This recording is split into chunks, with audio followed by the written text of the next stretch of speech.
மூத்த நடிகர்கள்லாம் வயசாகி போய் பல் உழுந்து போய் தாடி வளர்த்து சாகர நிலைகள்லாம் நடிக்கிறதுனால இளைஞர்களுக்கு வாய்ப்பு இல்லாம இருக்கா சொல்றதுக்கான விவகாரத்துல வந்து மத்திய அரசு சொல்றது எவருக்கு ஈஸியா? நீர்நிலைகள் தமிழகம் முழுவதும் ஆக்கிரமிப்பு அகற்றவில்லை அப்படின்னு சொல்லி உயர்நீதிமன்றம் சொல்றாங்க. நீர்வளத்துறை தான் சரியா செயல்படல அப்படின்னு சொல்றாங்க. இப்ப என்ன நடவடிக்கை என்ன மாதிரி இருக்கும்? எவ்வளவோ எடுத்துக்கிட்டு தான் இருக்கிறோம். ஆனால் மறுபடியும் ஆக்கிரமிச்சே தான் இருக்காங்க. அதனால பல்வேறு குறுக்கீடுகள் எங்களுக்கு வேற வீடு கட்டுறதுக்கு இடம் இல்லை, நாங்கள் கட்டிக்கிட்டு இருக்கோம், எங்களுக்கு மாற்று இடம் கொடுங்கன்னு கேட்குறாங்க.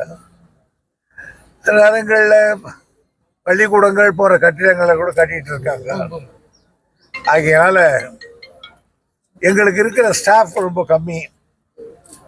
அதிகமான நீர்வளத்துறையில் போதிய அதிகாரிகள் வரை இல்லை, எல்லாம் ரிட்டையர் ஆகிட்டாங்க இப்போ தான். ஆகையினால எங்களால் எவ்வளோ முடியுமோ அவ்வளோ செய்து கொண்டு தான் இருக்கும்.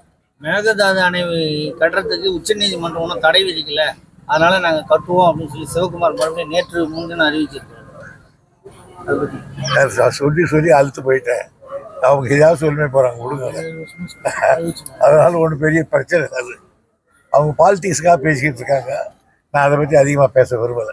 நந்தன் கால்வாய் திட்டம் இன்னும் முழுமையை பெற வரல அப்படின்றாங்க. நீங்கள் சொல்லியிருந்தீங்க சீக்கிரம். இந்த வருஷம் முழுமை பெறும். தனி கவனம் செலுத்தப்பட்டிருக்கிறது. நிறைவான நிதி ஒதுக்கீடுக்கு ஏற்பாடு செய்யும். தேவகவுடா சொல்றாரு, தமிழகமும் கர்நாடகம் பேச்சுவார்த்தை மூலம் விரைவில் தீர்வு காணுவோம் அப்படின்னு சொல்றாங்க. ஆதியிலிருந்தே நமக்கு நல்ல எண்ணம் இல்லாதவர் அவர். நமக்கு காவேரி பிரச்சனை இல்லை. எனக்கு அவரை பற்றி நல்லா தெரியும். அவர் பிரதமராக இருக்கும்போதே பேச்சுவார்த்தையில் நான் அவரோட கலந்துக்கிட்டு இருக்கேன். அதனால தமிழகத்தின் நல்ல எண்ணமே இல்லாதவர் அவர்.